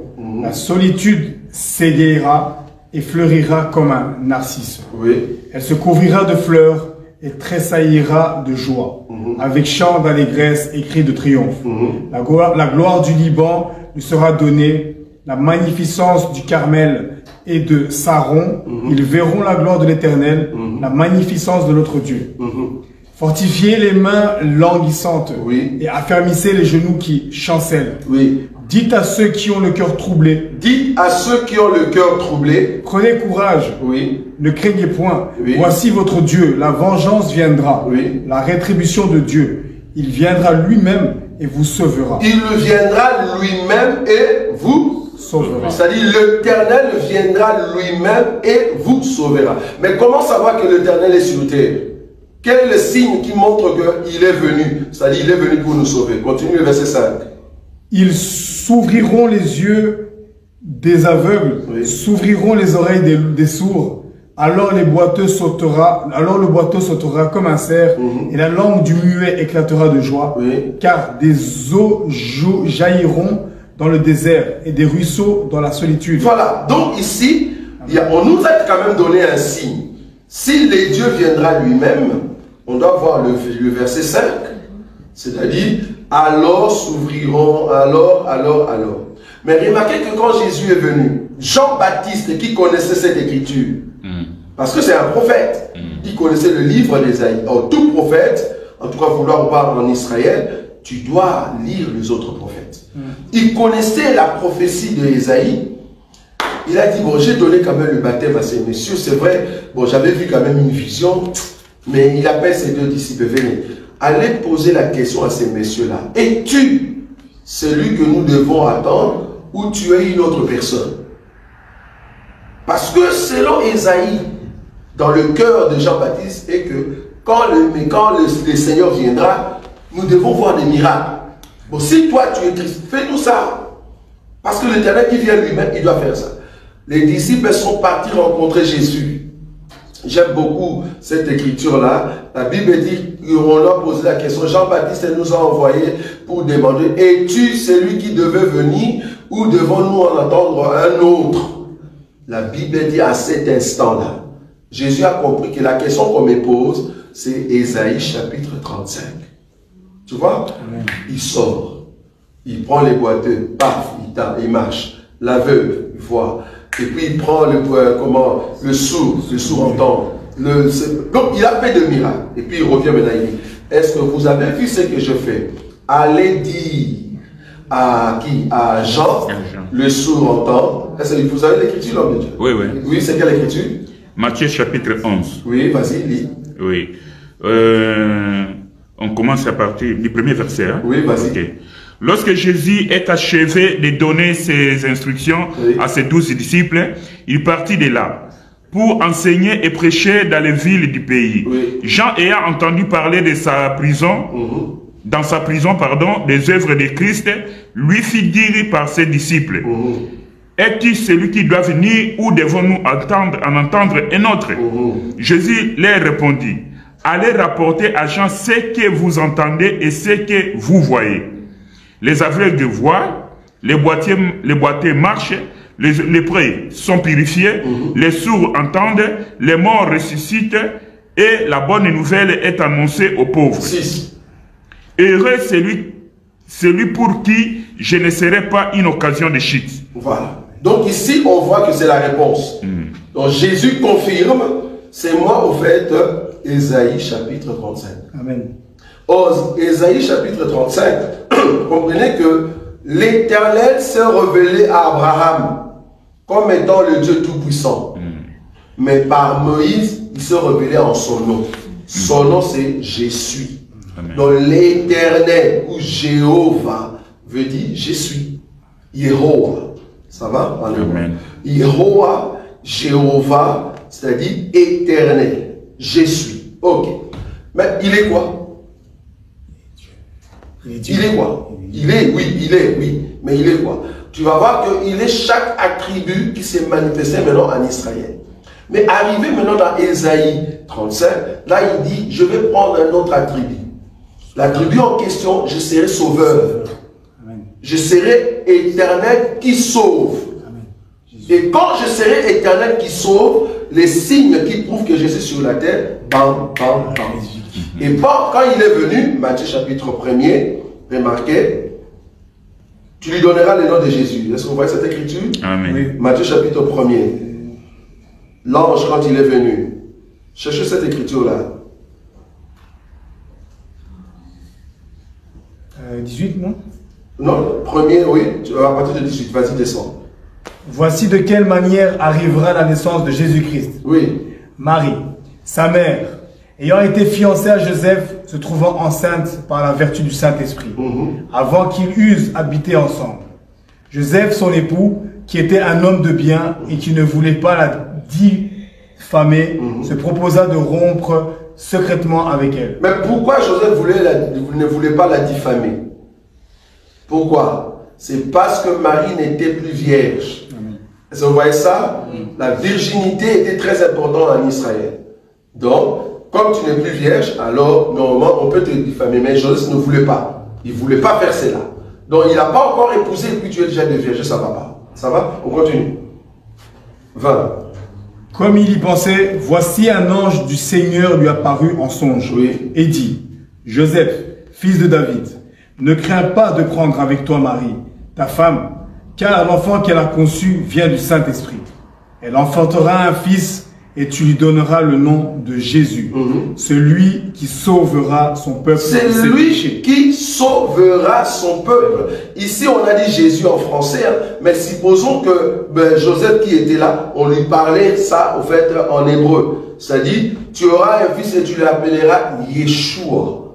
Yehoshua. Yehoshua, c'est-à-dire, on a pris les Yehoah et on a rajouté les Shoah. Tu vois? Parce que quand tu prends le nom de Yehoah, tu rajoutes le sauveur à l'intérieur, ça devient Yeshua. Amen. Ou Yehoshua. Amen.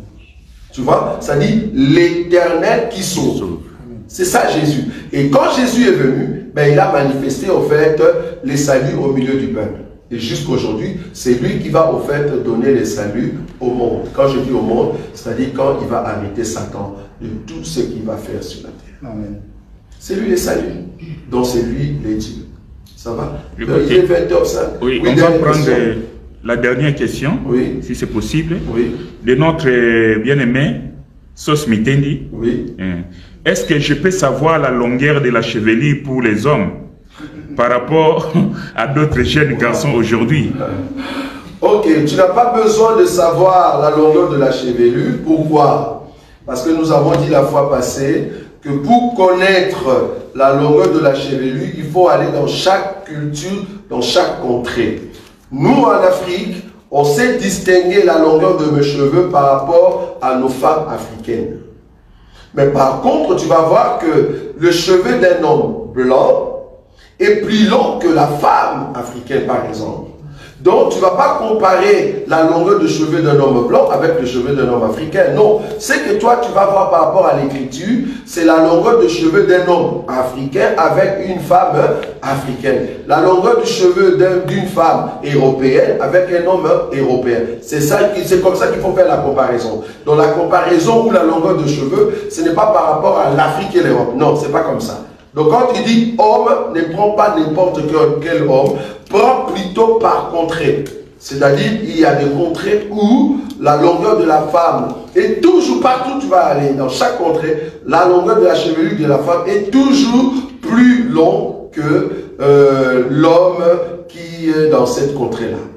Ça va? C'est dans ce sens-là qu'il faut aller. Comme j'avais donné l'exemple la fois passée de l'Afrique du Sud. En Afrique du Sud, vouloir ou pas, les femmes ont les cheveux plus longs que ceux des hommes.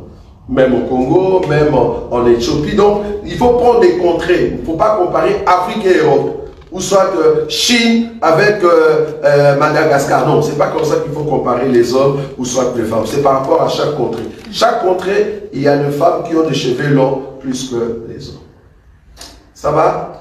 Que Dieu vous bénisse. Merci beaucoup. Amen.